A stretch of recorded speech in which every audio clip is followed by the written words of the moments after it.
This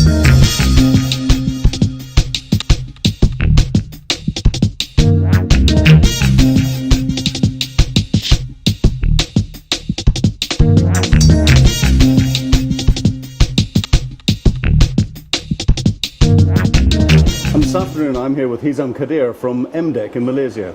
Hizam, welcome to Interpol World Television. Thank you. What are MDeC and what are they doing? MDeC is a government body. We are an agency that's been tasked by the government. We started in operations in 1996. And the two main thrusts of MDeC is one, to build the industry, ICT industry. The government believes that ICT will help to spur the economic growth of the country. And we also the body that has been trusted by the government to help the government to create policies and manage legalizations, legislations of the country's ICT policies. And I understand you've got a program that's been running now called Digital Malaysia. Can you expand a little bit on what Digital Malaysia is? Yeah, so as I said, MDeC has been around since 1996, and what we've done was part of it to attract foreign direct investments, as well as nurturing and growing local talents, local companies, so that they would then be able to become supplier to the worldwide supply chain. But about 3 years ago, we felt that with all these disruptive emerging technologies that came about, we need to tweak and broaden the mandate of the government in looking at how we would be able to increase the gross national income,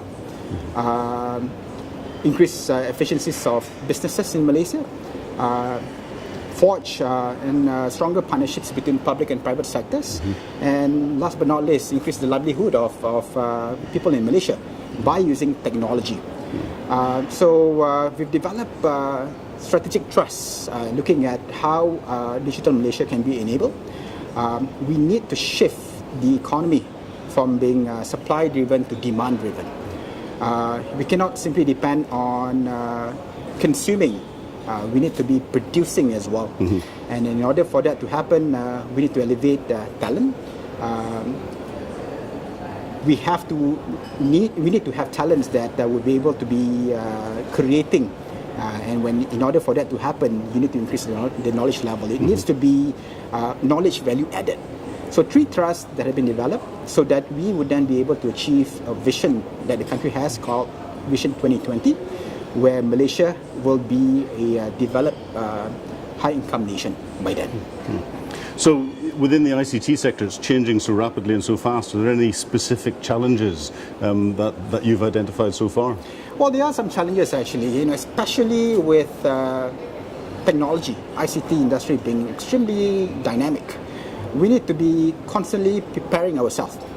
And ourselves means the government, both private and public sectors, looking at how we were able to work in synergy and how we were able to embrace the emerging and disruptive technologies. Take, for example, the technologies of IoT or big data. These are new technologies that if we do not embrace it, and if we do not have strategic planning on how the country is using these technologies to help accelerate the economic growth, then you're going to be left behind.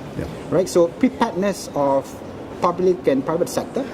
And the other one would be talent. As part of the preparations as well, we need to ensure that the country has adequate talent in supplying to the demand of these new disruptive technologies. At MDeC, part of our role being an industry development catalyst, we ensure we would work with the universities, we would work with the private sectors in ensuring that there are enough sufficient talent. Right? There's a divisions within MDeC called Talent Development that looks after upskilling as well as reskilling. We provide certifications. We work with governing bodies in providing standardization, in ensuring that there's enough talent before a new emerging technology appears. And can you see yourself in the future working with the new IGCI? Definitely, actually. Security is a very important focal areas for Malaysia. The way we look at it, it's a technology that cuts across all the focal areas that we have. We look into various disruptive technologies and existing technologies that we have as well. Things like cloud, Internet of Things, big data. Every single of them would require security, right? And security would prevent from any malicious attacks or anything of that sort. Working with IGCI, right? It's crucial, and we see that as a possible opportunities for us to be learning from the body on how security can further be enhanced for the benefits and the livelihood of the country. We would also see technology transfer to take place, as well as at the same time, it can become an avenue for Malaysian companies that are focusing on security. In fact, in this week Interpol event, we have 8 companies that are focusing on security. We want these companies' profile to be increased, and we want companies from Malaysia that are focusing on securities are placed in the security map of information security in the world. Mm-hmm.